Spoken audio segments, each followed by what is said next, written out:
ଦକ୍ଷା ମହିଳା ବାଟ ନଥିଲେ ସେ ଫିଟେଇ ଦଉଛନ୍ତି। ହଁ କଣା ନଥିଲେ କରିଦଉଛନ୍ତି। ପ୍ରଭାତୀ ପରିଡ଼ା ଯଦି କଣା କୋଉଠି ନାହିଁ ସେ ହାତରେ କଣା କରିଦଉଛନ୍ତି। ଆଉ ଯୋଉଠି କିଛି ରାସ୍ତା ନାହିଁ ହାତରେ ବୋଳି ଦେଇକି ରାସ୍ତା କରିଦଉଛନ୍ତି। ଆଲୋ ବୋପାଲୋ ହଁ ହଁ ଏକଦମ ଟ୍ରେଣ୍ଡ ହେଇକି ଅଛନ୍ତି।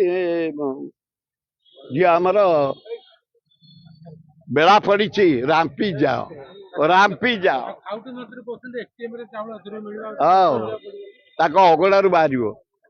ତାଙ୍କର ଗୋଟେ ବଡ ଅଗଣା ଖାଉଟି ମନ୍ତ୍ରୀର ବଡ ଅଗଣା କହିଲେ ଏଇ ଅଗଣାରୁ ଆଳୁ ବାହାରିବ ସମସ୍ତେ ନେଇଯିବ। ପୋଷ୍ଟମାର୍କେଟ ଯିବନି। ଏଇ ଅଗଣାରୁ ବାହାରିବ ପିଆଜ ନାସିକି ଯିବନି ନେଇଯିବ।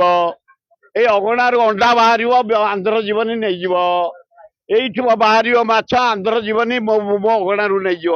ତାଙ୍କ ବଡ ଅଗଣା ଖାଉଟି ମନ୍ତ୍ରୀ ଓ ହାତ ପାଇବନି ସେଇ ଅଗଣାରୁ କାଢିକି ସେ ଦେବେ। ସବୁ ତ ସେ ଅଗଣାରୁ ବାହାରୁଛି ତାଙ୍କର। ଛି ଛି ଛି ଛି ଏଭଳିଆ ଶସ୍ତା ଟକ୍ ମନ୍ତ୍ରୀ ମାନେ କରିବା ଉଚିତ। लेटेस्ट न्यूज अपडेट पाई www.nowodisha.com को लॉगिन करंतु।